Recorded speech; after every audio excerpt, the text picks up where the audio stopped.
All right, in this video, we're gonna do a shingle removal. And we're gonna temporarily seal it up so we can take that shingle to see if it's readily available at the supplier. So let's get started. So first, you wanna take your pry bar and a hammer. Pry bar is predominantly to take the shingles and unseal them. The way you do that is you run them underneath the shingles.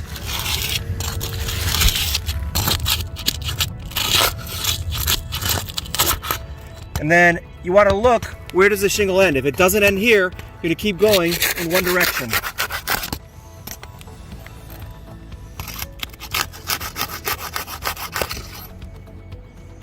So this is the shingle we're going to be taking out. In order to take this specific shingle out, we're going to have to remove the top two courses, and I'll show you why. So first, we have to see that the shingle ends on one end and find where it ends on the other, which looks like, sorry, unseal one more. And that's where it ends. So in order to take it off, now we have to unseal the actual shingle we're taking out.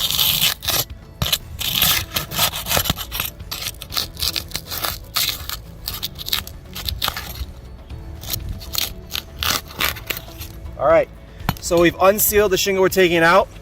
Now we have to pay attention to where the nails are. So you're gonna look for the nails. In this case, the shingle's high nailed. The nails are too high, just an observation. But you're gonna take your pry bar, you're gonna put it underneath, you're gonna wedge it underneath that nail, and you're gonna pry it up. You can tap it down. Now you can take out that nail. Okay? Now we're gonna do the next one. Do the same thing. We're gonna put up the pry bar underneath the nail, pop it down, take it out. If you can't get it out sometimes, you can put the pry bar forward, put it over, and pull up. Be careful not to damage the upper shingles when you're taking these out so they don't crease. Gonna do the same thing again.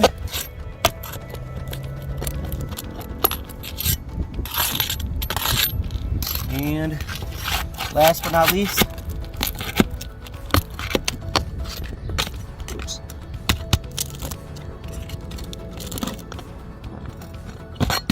All right, so you're gonna see that we have the four nails that were in there.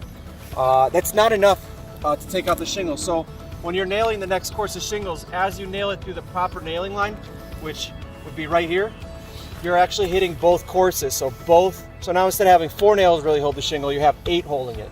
So in order to remove the shingle, you can see that it's held right here. It means that somewhere up here there's a nail holding it. So we're gonna have to unseal here as well. It looks like 2 nails are holding down this one shingle.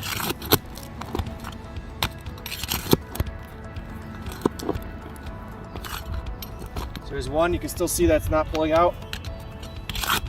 Do the next one.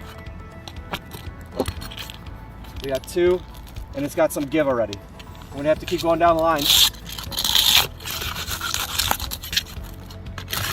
And then go ahead, take out the next nail. Something you want to do when you're doing this is you want to make sure that it's reasonably warm. You want the shingles to actually have some pliability to them. Otherwise, what's going to happen is they're going to be much more brittle and fall apart on you while you're taking them out. A couple of things, the shingle's a lot older than most, and you can see that there's some matting transference on the bottom. So you can see where it pits the bottom to the top. You're now going to have to replace that shingle if you want to do a proper method of repair, okay?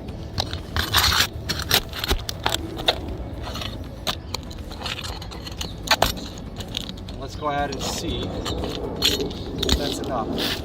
You see how we got the give? We took out all the nails, and you can see where they were all being held, right?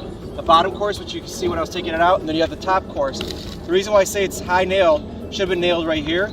You can see that they're barely being held on. So really only the first course of nails is really truly holding down the shingle. So if a huge gust of wind came through, this would probably blow it off. Now, in order to put a shingle back in, I'll just use this one as an example. You slide it in, and you work backwards the same way again. Not using the same holes, obviously, and at the end of the day, you're not using the same shingle. And so you're gonna nail it here, here, here, and here based on 3 tabs. Pay attention to the manufacturer's installation instructions when you're doing this. Okay, now that we've taken the shingle out, we're gonna wanna put something in that place. Ideally, if you have another shingle, you can put the shingle in there. Some things you could do, you could put a tarp in there, or in this case, we're just gonna use some ice and water shield that was left over from another job. We cut it about the same size as the shingle, and we're gonna go ahead and slide this in and install it. I like it too because it's very sticky. So we'll remove the backing from the ice and water shield. And we'll slide it in just like the other shingle was there. And what I did on mine, just so peace of mind, is I marked where the nailing line should be roughly. Oh, okay, get back first one.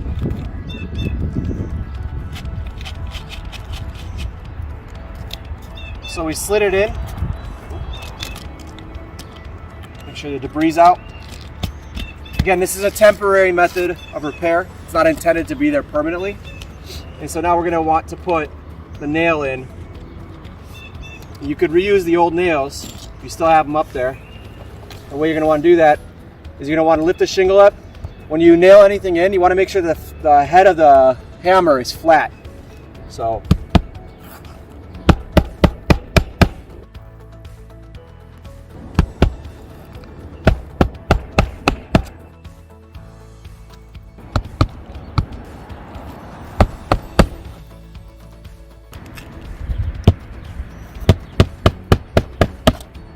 now you can't forget the course right above it, because that's what was holding it up before. You can see they're all flimsy here. After we're done and we get this other course up here re-nailed, don't use the same exact nail holes because they won't hold. You have to find a new spot to put it in. We're going to hand seal it temporarily until we get the other shingle in here. You can tell there's less give on this one because it's being held up by the other nails.